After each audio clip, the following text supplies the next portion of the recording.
इंसान समझदा है तो हू क़ीमत ही है, पर याद रखो इंसान जी जॾहिं बि क़ीमत लॻंदी आहे त उन जी सलाहियतनि जी लॻंदी आहे, उन जी क़ाबिलियत जी लॻंदी आहे, हुन जे कम जी लॻंदी आहे। शागिर्द साथियो, अगर जे तव्हां दुनिया में पंहिंजे पाण खे क़ाबिल बणाए न खणी आया त तव्हांजी दुनिया में का बि वैल्यू न थींदी, का बि क़ीमत न लॻंदी। शागिर्द साथियो, क़ीमत जॾहिं बि लॻंदी आहे तव्हांजी क़ाबिलियत जी लॻंदी आहे, तव्हांजी स्किल्स जी लॻंदी आहे। दुनिया तव्हांजे अंदर मौजूद क़ाबिलियत की क़ीमत ॾींदी। तव्हां में अगर जे ये शयूं मौजूद न आहिनि त तव्हां कॾहिं बि दुनिया जे मैदान में मुक़ाबिलो न करे सघंदा।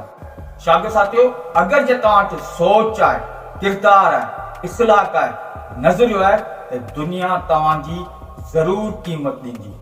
छो त सिर्फ़ स्किल्स ऐं तजुर्बे वारा माण्हू दुनिया में काफ़ी नाकाम घुमी रहिया आहिनि। छो त उन्हनि इहो सम्झो पिए त दुनिया असांजे स्किल्स ऐं तजुर्बे असांखे क़ीमत ॾींदी।